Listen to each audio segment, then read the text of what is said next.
What's going on, everybody? I'm going to start doing some more video topics based on some different things that I encounter with what I do. And this topic, I'm going to talk about squatting in particular.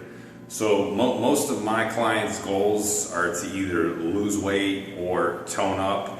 And for those particular clients that have those goals, I like to make their workouts leg-centric, meaning that I center all of the basic workout around their quadriceps and their glutes. Now these quadriceps are going to be the biggest muscle group in your body, and the reason that I center the workouts around the legs is because it's going to burn the most calories. So if you're burning more calories, you're going to burn off the excess weight.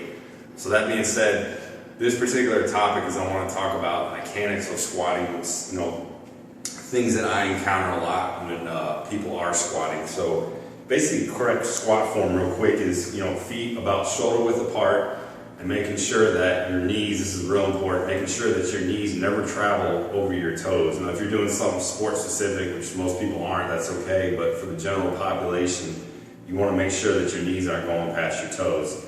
Alright, so moving on ahead of that, what I was talking about before is what I encounter is everybody's got deviations in their hips, their legs. Something that I have going on with myself is my right foot pointing outward.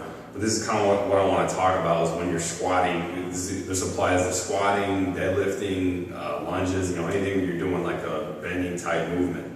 So what I want to say is that, again, correct squat posture is feet about shoulder width apart, and you're making sure that your legs are tracking straight in line with your feet and your toes. So this would be like an example of a correct squat right there. Now some of the things that I encounter are, maybe somebody having like a foot an inch or two forward compared to the other one. Sometimes, like what I mentioned I have going on, my right foot trails outward.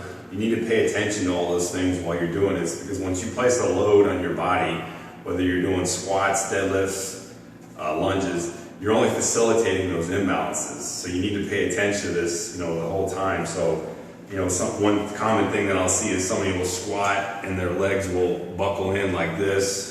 Sometimes that happens midway through the range, like they'll squat and they're fine, and then they come out of it, they'll buckle in. Sometimes it's on a negative, which means they come down. Another example would be, somebody's got, like I said, mentioned myself, their right foot's going outward, and that leg that happens with the foot that's trailing outward, it's not tracking straight. So again, you just want to make sure that whatever you're doing, lunges, squat, deadlift, that your knees are tracking straight in line with your toes. Another variation of the squat would be like the sumo squat. So that one, I'm going to place my feet shoulder width apart at an angle, but it's the same thing. I'm making sure my knees are in line with my feet and my toes, just to make sure everything's tracking straight.